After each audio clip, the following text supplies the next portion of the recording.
Do you know what a radiator does? Unless you're a car mechanic, I'm guessing your average person has no idea what a radiator does.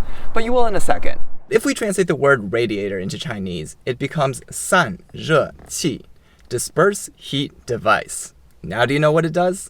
This simple example demonstrates one of the biggest advantages of Mandarin Chinese over English and many of the other Romance languages. The etymology or construction of words is dead simple, making it super easy to understand new words, especially scientific concepts and technical terms. Not only are the construction of words super simple in Chinese, but the construction of sentences are equally logical in Mandarin Chinese. So let's talk about that in this video. There's often a lot of confusion about how words are formed in Chinese. Or rather, there's a lot of confusion about what a word even is in Chinese. Is one character a word? The short answer is no, it's not a word. It's a morpheme, the shortest unit of an idea. It can be a word, but at its core, it's a morpheme that can either stand by itself as a word or pair with other characters to form a multisyllabic word. But this is precisely why words and etymology in Chinese are so simple. To create new words, you simply stack characters one after the other. For example, 飞机, literally flying machine, is airplane. 日历, day's record, is calendar. And 电脑, electric brain, is computer. This is also why you may have noticed an abundance of two-syllable words in Chinese. I actually made a video about how two-syllable words took over Mandarin Chinese. If you're interested in that video, please check it out right here. It's actually part 2 of a 3-video series. The first one is definitely also worth a watch, and if you're interested in Chinese grammar, check out the third one. Now, you may be thinking, well, you can do this in English too, like break down words based on its components. For example, you could say international is something between nations, right? But what makes this easier in Chinese is that Chinese has remained very pure as a language. I know, shocker. English is actually a great language to compare to because English has not remained very pure as a language. What I mean is that it's borrowed so much from other languages that it's kind of lost part of its identity.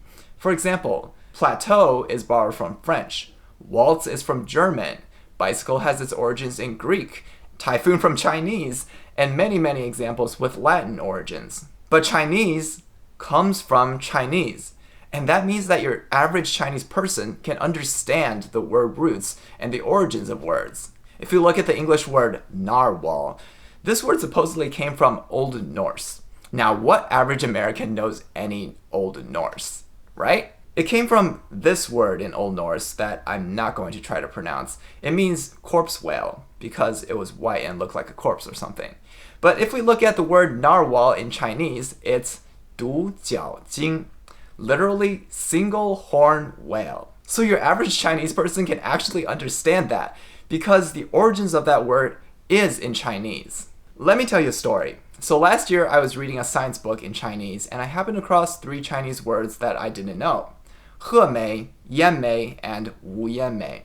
So naturally I looked them up in a dictionary to see what they were in English, and turns out I didn't know what they were in English either.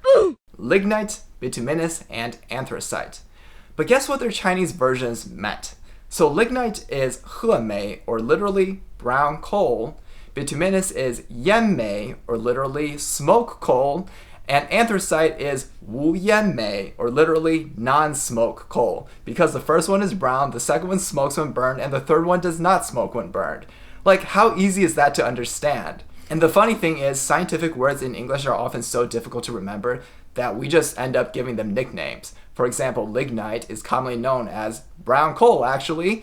Bituminous is known as soft coal, and anthracite is known as hard coal. But do you see how the official names for these things in Chinese is as easy to remember and understand as their English nicknames? This is not an isolated case, and time again, I find that words in Chinese are often easier to understand and easier to remember than their English counterparts. So Chinese characters create words, and words create sentences, and Chinese sentences are just as easy to understand as Chinese words. What I mean is that Chinese grammar is hella easy. No verb tense conjugations, no honorific conjugations, no masculine feminine nouns. Speaking Chinese is not the difficult part. The writing system is the difficult part, and also tones if you're not used to a tonal language. But I feel like a lot of other content creators, YouTubers, and bloggers have already covered this fact, and it's pretty well known at this point, so I'm not going to go into detail as long as you know that Chinese grammar is pretty easy. The last thing I want to cover is that numbers in Chinese are super simple. There are only 15 unique characters to represent all numbers in Chinese. You have 0 through 10, and then you have bai, qian, wan, yi for 100, 1,000, 10,000, and 100 million. Now, why is this important? Well, what if I told you that there have been research that suggests Chinese students are better at math because their number system is easier.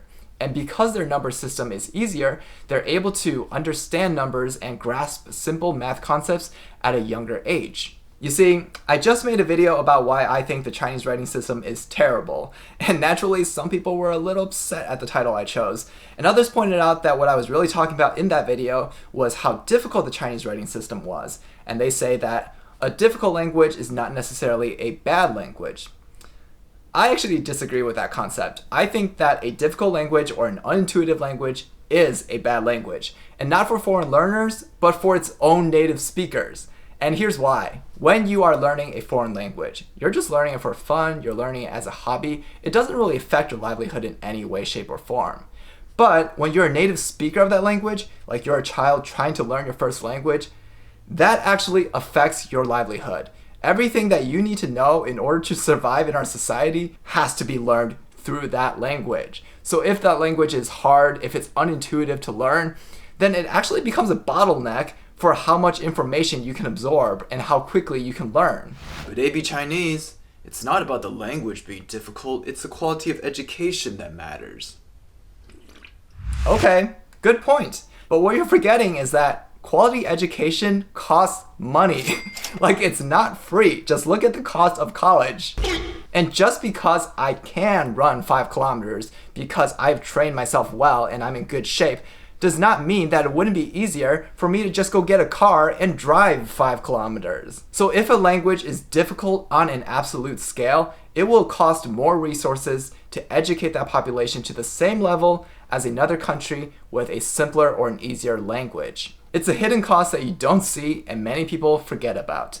The numbers portion of a language is a great way to demonstrate this because it's a smaller subset of the language, so it's a bit easier to quantify, and it affects math, which is a different subject matter, again, making it a bit easier to quantify. This is why I made such a big deal about the Chinese writing system being objectively difficult and why that makes it a bad writing system when you evaluate it as a tool. And it's why in this video I make a big deal about how simple Chinese words are and why that's a positive attribute in a language.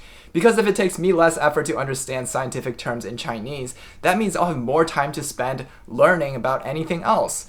And if Chinese children are able to grasp numbers and basic math concepts at a younger age, that means they can move on to more complex math concepts and be ahead of their English-speaking peers. But at the end of the day, all languages have their positives and their negatives, and anybody from any language background can achieve great things if they combine their natural talent with hard work and a bit of luck. And as we wrap up this year, I want to wish all of my viewers the best of luck. Enjoy the rest of this year, and I'll see you in 2023. 我们明年再见了，拜拜。